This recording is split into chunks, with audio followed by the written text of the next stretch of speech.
This is macOS Ken. India ups its iPhone game, Britain backs off its iCloud backdoor demand, and news from both sides of the US-Canada border. It is Wednesday, the 20th of August, 2025. I'm Ken Ray, and this is news from macOS Ken, brought to you by yours truly and sponsored by Clean My Mac, now with Cloud Cleanup.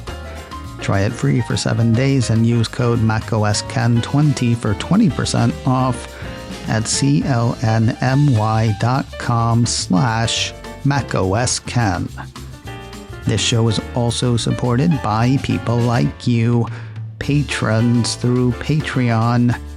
Find out more and add your support at patreon.com/macOSken. Apple's iPhone supply chain diversification seems to be going gangbusters.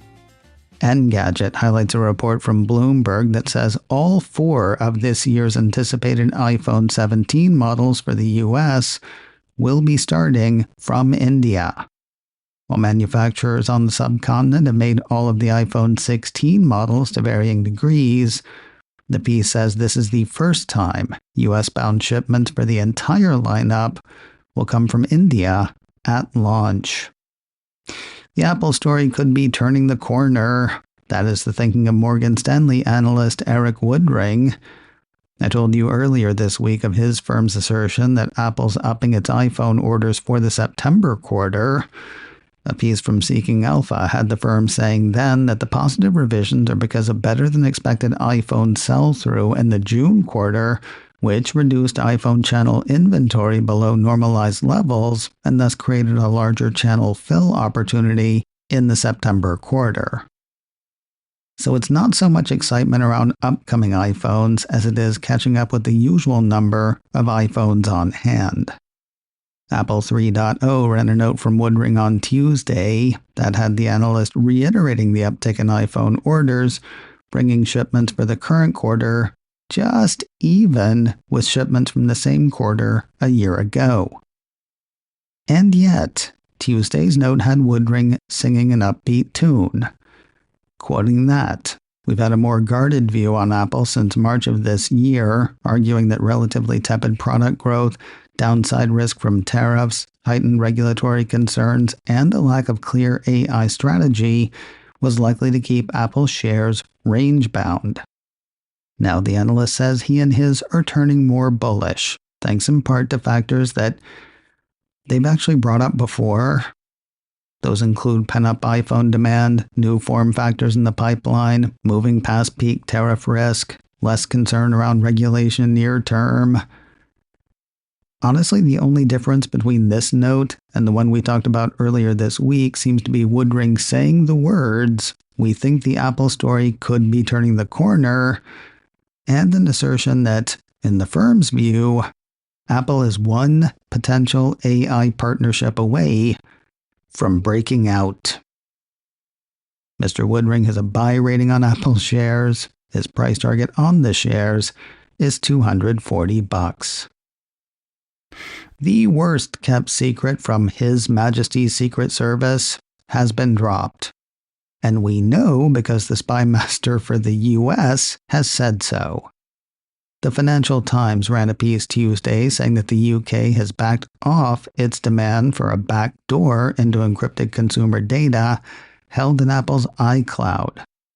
According to the report, Tulsi Gabbard, Donald Trump's Director of National Intelligence, told the Financial Times the UK had agreed to drop its demand that Apple enable access to the protected encrypted data of American citizens. While the UK has agreed to rescind the order, the Financial Times says it has yet to be formally withdrawn. Yeah, was it ever formally made, though? I mean, really officially? As I say, it is the worst kept secret from His Majesty's Secret Service. Meanwhile, the piece hints that the UK may still be after the data, just not data held by US citizens. In a statement to the publication, DNI Gabbard was quoted as saying, "Over the past few months, I've been working closely with our partners in the UK alongside President Trump and Vice President Vance to ensure Americans' private data remains private and our constitutional rights and civil liberties are protected. She went on to say, I'm happy to share that the UK has agreed to drop its mandate for Apple to provide a backdoor that would have enabled access to the protected encrypted data of American citizens and encroached on our civil liberties. That seems to have the Financial Times wondering whether UK officials will amend their demand to try to avoid implicating US citizens' data rather than backing off the whole thing entirely. That seems unlikely, though, based on quotes from a few nameless officials to the Financial Times. According to the report, one said the issue was settled, while another described the UK as having caved to US pressure. Another UK government official said, we can't and we won't make Apple break its encryption. More news in a moment, but first a word from today's sponsor, Clean My Mac, and their new feature, Cloud Cleanup. That's the one that scans your iCloud, OneDrive, and Google Drive for space wasters, synced and unsynced. That scanning happens locally on your Mac so your data stays safe, and I gotta say, wow. I ran it last night, took less than 5 minutes to find nearly 600 gigabytes of large files it suggested I review for deletion. I haven't done that yet because reviewing that's going to take me a lot longer than 5 minutes, but getting a handle on it will be easier thanks to Cloud Cleanup and Clean My Mac. Of course, as the name states boldly, Clean My Mac cleans your Mac.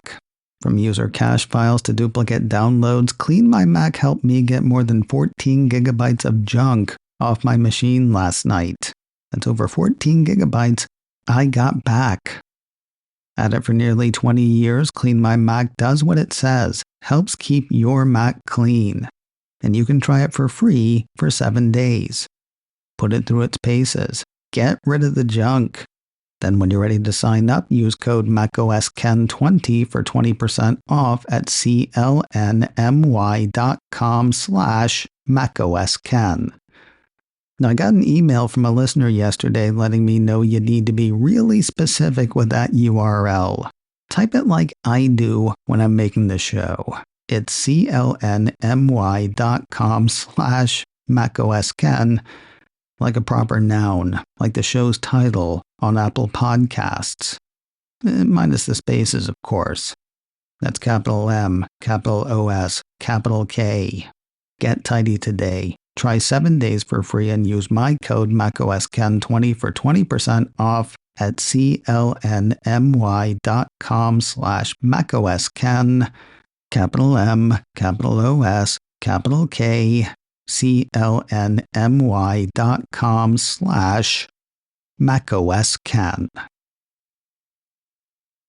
couple of stragglers are catching up to this week's edition of Apple's OS Beta Parade. Mac Rumors ran a couple of posts on those on Tuesday. The first of the two had the fourth public beta of watchOS 26 finally making the scene. That brought the blood oxygen readings released last week to the current rounds of iOS and watchOS.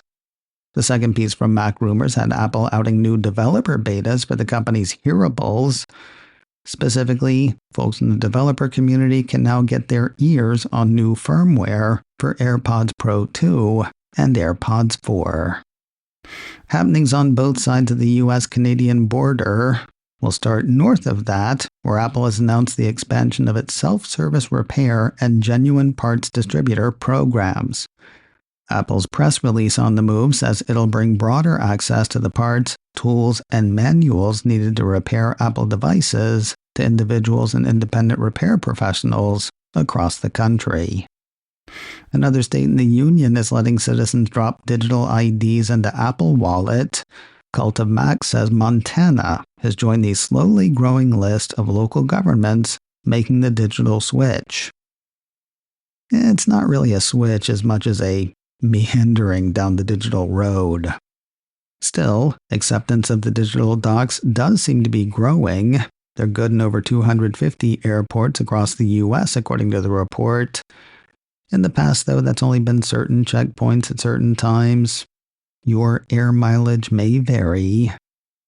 That said, Montana's Motor Vehicle Division did launch a new tool for businesses in the state on Tuesday, letting them accept mobile IDs for both iOS and Android.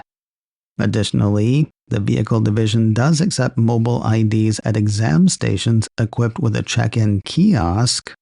Montana Highway Patrol also anticipates accepting them by year's end. Still, the state suggests you always have your physical ID handy.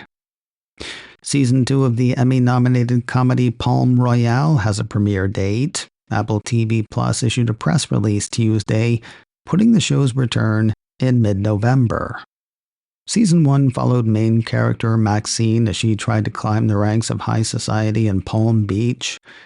As she does, the show asks how much of oneself one might sacrifice to get what someone else has. Honestly, I kinda couldn't watch it for that reason, but, to each their own. Not unlike the first season, the second is star-studded. Returning to the mix are Kristen Wiig, Laura Dern, Allison Janney, Leslie Bibb, Ricky Martin, and Carol Burnett, just to name a few. Season 1 is available to stream now on Apple TV+. The first of 10 episodes in Season 2 hits Wednesday, the 12th of November. They'll run one per week on following Wednesdays through the middle of January. And finally today, while waiting for your shows to start, you might as well get out and cover some ground. Mac Rumors has word of the next Apple Watch Activity Challenge, and it is coming up quick. This Sunday, the 24th of August, the piece says Apple will host its annual National Parks Apple Watch Activity Challenge, designed to celebrate national parks across the U.S. Of course, you don't need to go to one to do that. Heck, you don't even have to go outside. The piece says Apple Watch owners can earn an Apple Watch Activity Award by doing a workout that lasts for 20 minutes or more on the 24th of August. Doing so will earn participants the usual animated stickers as well as a virtual medallion for the digital trophy case. In addition, Mac Rumors points out that Apple usually offers other national parks-themed content in August. That tends to include offerings across Apple's video, music, books, and podcast services. There's also usually an Apple Pay promotion that raises money for the park service. macOS Ken, brought to you by me, and sponsored by Clean My Mac, now with Cloud Cleanup. Try it free for 7 days and use code macOSKen20 for 20% off at clnmy.com/macOSken. This show is also supported by people like you, patrons through Patreon. Find out more and add your support at patreon.com/macOSken. Advertising handled by Backbeat Media, online at backbeatmedia.com. You can find me on Mastodon, macOSken at mastodon.social. You can also send me an email, info@macOSken.com. Until next time, that is news from macOS Ken. I'm Ken Ray.